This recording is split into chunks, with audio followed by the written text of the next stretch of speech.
Hello everyone, welcome back. आज का जो टॉपिक है स्ट्रेटेजिक इवैल्यूएशन एंड कंट्रोल। चलिए स्टार्ट करते हैं आज का वीडियो लेक्चर। ये lecture strategic management and business policy है और आज का टॉपिक है strategic evaluation and controlling. Strategic evaluation का कॉन्सेप्ट क्या है, चलिए कॉन्सेप्ट स्टडी कर लेते हैं एक बार। It is said that strategic management without evaluation and control is playing football without any goal. अगर हम स्ट्रेटेजिक मैनेजमेंट की बात कर रहे हैं तो स्ट्रेटेजिक मैनेजमेंट तभी बहुत अच्छे से रोल प्ले करता है जब हमने उसको इवैल्यूएट भी किया है।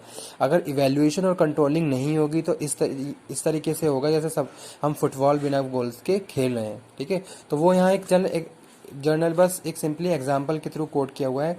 It is said that strategic management without evaluation control is like playing football without गोल और पोस्ट। ठीक है, तो evaluation and control is one of the most important stage in the strategic management process. आपने किसी भी स्ट्रेटेजी पे काम किया, वो स्ट्रेटेजी तभी आपके लिए फ्रूटफुल होगी, वो स्ट्रेटेजी तभी आपके लिए सक्सेसफुल रहेगी तब जब आपने उसको टाइम टू टाइम इवैल्यूएट और कंट्रोल भी कर लिया है। क्या आप उस डायरेक्शन में मूव कर रहे हो जिस डायरेक्शन में आप के लिए आपने स्ट्रेटेजी बनाई है? क्या आप अपने ऑब्जेक्टिव से मीट करते हो यानी उससे मिलते हुए चल रहे हो या नहीं चल रहे हो? तो ये सारी चीज़ें हमें टाइम टू टाइम इवैल्यूएट करनी है और कंट्रोल करते हुए चलना है। तो वही इस टॉपिक में हम डिस्कस कर रहे हैं, stages in the strategic management process of an organization. It is one of the most difficult tasks perform and it is the final stage in the strategic management process. Evaluation and control process ensure that a company is achieving what is set and what is accomplished. ठीक है, strategic और evaluation की बात करें और strategic controlling की बात करें तो ये हमें एंश्योरिटी, यहाँ पे हम एंश्योरिटी की बात कर रहे हैं कि क्या हम राइट ट्रैक पे चल रहे हैं या नहीं चल रहे हैं। जो भी हमारे ऑब्जेक्टिव्स थे क्या हम उस डायरेक्शन में जा रहे हैं या नहीं जा रहे हैं।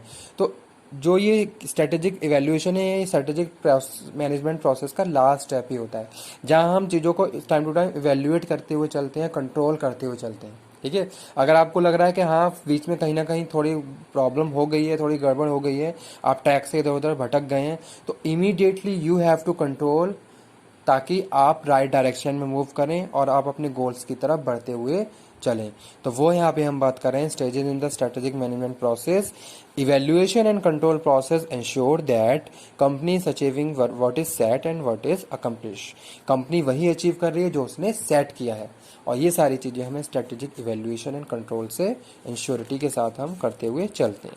ठीक है, तो सिंपली अगर हम बात करें स्ट्रेटेजिक इवैल्यूएशन एंड कंट्रोलिंग की तो strategic evaluation controlling is the last step of strategic management process and it is very critical and play very important role in the strategic management process because it ensure that we are moving on the right track और not. ठीक है, चलिए next मैं आपको बताता हूँ strategic management and control का process के में क्या चीज़ें हम कंटिन्यू करते हैं। The management set performance target standard. Management क्या करते हैं, जो भी स्टैंडर्ड है वो सेट करता है मैनेजमेंट सबसे पहले। उसके बाद है they measure actual performance with the standard set at point of time. ठीक है, साथ के साथ वो ये मेजर करके चलते हैं जो भी एक्चुअल परफॉर्मेंस है क्या स्टैंडर्ड के साथ मिलके चल रही है या नहीं चल रही है। ठीक है, या सपोज मैंने ये अपने लिए कुछ स्टैंडर्ड बनाई, जब मैंने उसको उसके लिए एक्शन लिया, उनको परफॉर्म किया, तो वहाँ पे मैं ये मेजर कर रहा हूँ क्या जो भी मैंने स्टैंडर्ड सेट की हैं उसके हिसाब से वर्कआउट हो रहा है या नहीं हो रहा है। Next step is to identify the deviation from the expected standard. अब यहाँ पे हम बात कर रहे हैं identify the deviation from the expected standard. बीच बीच में कौन से ऐसे डेविएशंस आ रहे हैं जो हमारे स्टैंडर्ड के अकॉर्डिंग मैचअप नहीं हो पा रहे हैं। ठीक है, तो आपने क्या करा, उन सारी चीज़ों को आइडेंटिफाई किया। कैसे किया? इवैल्यूएशन एंड कंट्रोलिंग के थ्रू। After identify the deviation next is to measure the analyse deviation from standard. ठीक है, तो यहाँ पे हम क्या करेंगे, एनालिसिस करनी शुरू कर देंगे why it is occurring in this process. Next one is final step is to incorporate modification, revise standard strategy and implementation process. फिर उसमें हम क्या करते हैं, after final step is to incorporate modification, revise standard strategy and implementation process. ठीक है, अब यहाँ पे हम बात कर रहे हैं जो भी हमारी स्ट्रेटेजी हमारी चल रही है उसके बारे में। अगर अगर हम जिस भी स्ट्रेटेजी पे काम कर रहे हैं और वो स्ट्रेटेजी को हम टाइम टू टाइम इवेल्युएट करके चल रहे हैं, तो जहाँ जहाँ रिक्वायरमेंट है चेंजेस की, वो उनको हमें क्या करना है, फिर चेंज करना है, मॉडिफाई करना है। Immediately you have to take the action, immediately you have to change your strategy. ठीक है, जहाँ पे भी रिक्वायरमेंट हो रही है उसको मॉडिफाई करके चलना है, और जो जो माइनर चेंजेस की रिक्वायरमेंट है उनको चेंज करते हुए चलना है।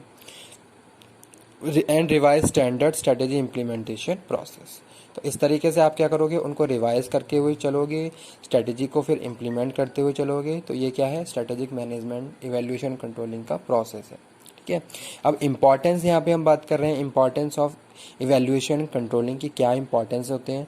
तो इसमें पहला इंपॉर्टेंस है डायरेक्शन प्रोवाइडिंग। ठीक है, तो कहीं ना कहीं जो स्ट्रेटेजिक इवैल्यूएशन है वो हमें डायरेक्शन प्रोवाइड करवा रहा है, क्या हम राइट डायरेक्शन में चल रहे हैं या नहीं चल रहे हैं।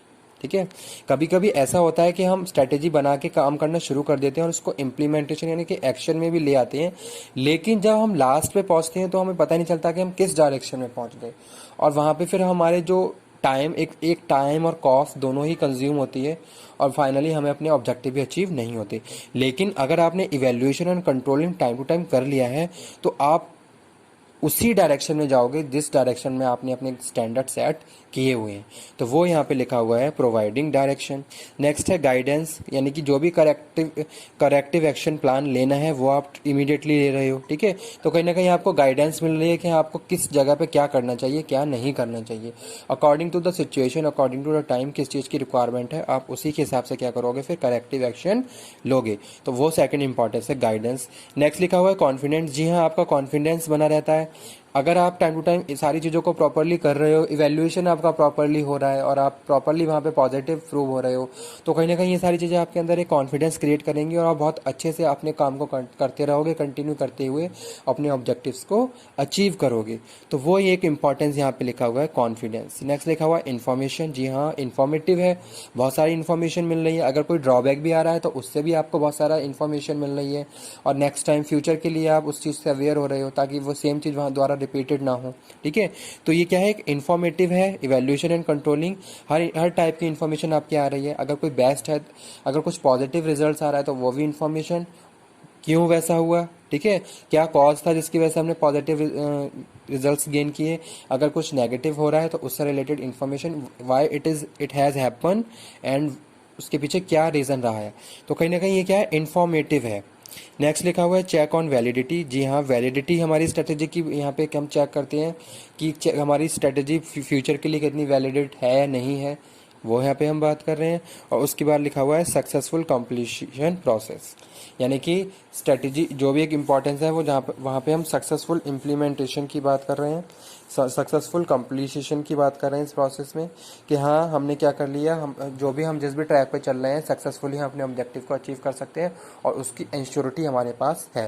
ठीक है, तो वो सारी चीज़ें हमें इवैल्यूएशन एंड कंट्रोलिंग से पता चलती हैं, जो कि एज अ इम्पॉर्टेंस हमारे लिए काम करती हैं। ठीक है, तो ये था स्ट्रेटेजिक इवैल्यूएशन एंड कंट्रोलिंग का कुछ ओवरव्यू। इसमें हमने पढ़ा था स्ट्रेटेजिक इवैल्यूएशन एंड कंट्रोलिंग का क्या कॉन्सेप्ट होता है, किस तरीके से स्ट्रेटेजिक इवैल्यूएशन एंड कंट्रोलिंग किया जाता है और इसके क्या इंपॉर्टेंस है।